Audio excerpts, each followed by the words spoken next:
Jeffrey Dahmer, el carnicero, el caníbal o el monstruo. Así se le conocía en su ciudad, Milwaukee, en el estado de Wisconsin, Estados Unidos. Este hombre fue uno de los asesinos seriales más conocidos en el norte del país de las barras y las estrellas durante 15 años. Sus crímenes: ser responsable de la muerte de cerca de una veintena de personas entre niños y adultos, además de tener fuertes tendencias al canibalismo, comer carne humana y necrofilia, mantener relaciones sexuales con cadáveres, durante su carrera homicida. Jeffrey nació en Milwaukee el 21 de mayo de 1960. Su padre relató que en su juventud su hijo era extrovertido y la caza era su pasatiempo favorito. Pese a eso, tuvo que lidiar con una infancia muy inestable. Sus padres tenían un matrimonio disfuncional y accidentado, pues eran personas que no se entendían. Su padre era químico, y su trabajo demandaba que su familia se mudara constantemente. Su madre tenía antecedentes depresivos. Según Jeffrey, su madre consumió una gran cantidad de medicamentos antidepresivos mientras estaba embarazada de él, así como durante sus primeros años de vida, y esto se vio reflejado sobre todo durante su niñez. La falta de atención y la relación conflictiva de sus padres hicieron ecos en su cabeza durante su vida. No obstante, todo esto cambió el día que sus padres se separaron, pero para peor. Desde joven, Jeffrey, gracias a su pasatiempo en la cacería, comenzó a experimentar con los animales que deambulaban por la casa de su jardín. Su padre contó que su hijo mataba insectos, ardillas e incluso perros, abría sus cadáveres, veía todos los órganos, para finalmente disecarlos, desmembrarlos y guardarlos en frascos de formol. Ante la pregunta de cómo describiría su afición por desmembrar animales, hecha por el psicólogo forense Robert K. Bresler, Jeffrey respondió: pues, uno fue un perro grande que encontré en la carretera. Iba a separar la carne, blanquear los huesos, reconstruirlos y venderlo. Pero no llegué a hacerlo. No sé cómo empecé a meterme en esto, es una afición un poco rara, admitió en aquella inédita entrevista. En el año 1978, hizo su debut como asesino serial, luego de ofrecerle $50 de la época a un joven para que posara para unas fotos. No obstante, Dahmer tuvo tratos obscenos con él, quien inmediatamente huyó despavorido y lo denunció ante la policía de Milwaukee. Por ese delito de acoso pagó 10 meses de prisión, pero eso no fue impedimento para que Jeffrey continuara con sus intenciones macabras. Ese mismo año, fue responsable de la muerte de un muchacho que iba de camino a un concierto. Las autoridades de Wisconsin abrieron una investigación en su contra, sin embargo, esta nunca germinó y quedó en libertad. Steven Hicks en 1978 tenía 18 años, estaba haciendo autostop cuando Dahmer lo recogió, fue su primera víctima. Ocurrió por casualidad una semana que no había nadie en casa. Mi madre estaba fuera con David, en un motel a unos 8 kilómetros. Yo tenía el coche, era más de las 5 de la mañana y regresaba a casa después de haber bebido. No buscaba a nadie, pero a 1 kilómetro de casa, lo vi. Hacía dedo. No llevaba camisa y era guapo, afirmó. Me sentí atraído por él. Pasé por delante de él, frené y pensé, ¿qué hago? ¿Lo hago subir o no? Le pregunté si quería fumar un porro y él respondió, estupendo.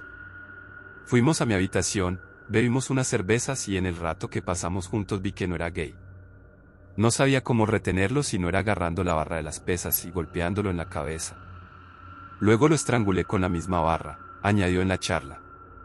Después de un intento fallido de sanación, Dahmer se graduó como psicópata 9 años después, asesinado en ese transcurso a 16 personas, todas bajo el mismo modus operandi. Invitaba a sus víctimas a su casa, las estrangulaba hasta morir, para así saciar su apetito sexual y hacer actos de necrofilia con sus cuerpos. Ya hablando de su lado caníbal, se rumoró que Jeffrey también bebía la sangre de sus víctimas. Todo lo hacía dentro de su apartamento en North 25ª Street, en Milwaukee. Dahmer admitió que se cenó los pectorales de una de sus víctimas, además de guardar los cráneos y esqueletos de aquellas personas que le parecían más lindas. Conservar los cráneos era una manera de sentir que había sido un desperdicio total matarlos, dijo en la entrevista al psicólogo. Pese a lo gráficos y grotescos que puedan parecer sus actos criminales, Jeffrey supo mantenerse en el total anonimato. Él sabía escabullirse y pasar desapercibido, pese a las pistas que dejaba por su forma de operar con sus víctimas. Pero fue un error humano de su parte lo que terminaría por condenarlo. En 1991, Tracy Edwards, una de sus víctimas, Luego de haber conocido a Dahmer por una promesa de cerveza y dinero, logró escapar de sus garras y les contó absolutamente todo a las autoridades, quienes lograron hallar su paradero. El entonces joven se encontraba con las manos esposadas cuando estaba en compañía de Dahmer, quien le susurraba al oído que se iba a comer su corazón, de acuerdo con el testimonio que dio Edwards en la corte. Al lograr escapar, pero con las manos aún esposadas, pudo llamar la atención de algunos patrulleros de la ciudad de Milwaukee y los condujo al lugar de los hechos, donde estaba ubicada la residencia de Jeffrey. Él no había huido, permanecía en su casa. Allí encontraron un total de 7 cráneos humanos, cuerpos en descomposición y fotos de crímenes previos. Lo condenaron a prisión, específicamente en la cárcel Columbia Correctional Institution, en el estado de Indiana, a cadena perpetua.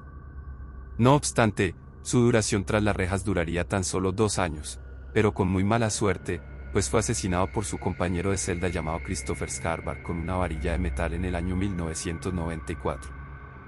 Scarbar contó tiempo después que las razones por las cuales mató a Dahmer fueron por su comportamiento en prisión. Manifestó que el asesino serial fabricaba extremidades de personas con la comida y que utilizaba la salsa de tomate para simular sangre a borbotones. Al principio, Scarbar procuró mantener una distancia segura de él, sin embargo, fue testigo de diferentes actitudes molestas, no solo con otros reclusos, sino también con funcionarios de la propia prisión, cosa que paulatinamente fue alimentando su desprecio hacia él. Vi interacciones acaloradas entre él y otros prisioneros de vez en cuando, manifestó al medio New York Post. La paciencia llegó a su límite el día que lo mató. Mientras estaba haciendo aseo en el gimnasio de la prisión junto a Jeffrey y otro convicto llamado Jesse Anderson, Dahmer lo golpeó por la espalda. Me di la vuelta, y él y Jesse se estaban riendo por lo bajo, recordó. No obstante, al darse cuenta de que no estaban acompañados de los guardias de seguridad, Scarbar siguió a Dahmer hasta el cuarto de servicio. En su bolsillo llevaba un periódico que relataba los delitos que hizo durante los años previos a su arresto y encierro. Ya con Dahmer acorralado, Scarbar agarró una barra de pesas del gimnasio, y aprovechando la poca, y sospechosa, vigilancia, decidió acabar con su vida de una vez. Los guardias tuvieron algo que ver con lo que sucedió, aseguró. Necesitaría un buen abogado para asegurarme de que no habría represalias por parte de los funcionarios de Wisconsin o para sacarme de cualquier tipo de represalia en la que me pondrían, finalizó Scarbar. Un golpe certero, fuerte y bien puesto en la cabeza fue suficiente para que Jeffrey Dahmer, el asesino serial, caníbal y necrofílico de Milwaukee, dejara el plano terrenal a los 34 años de edad.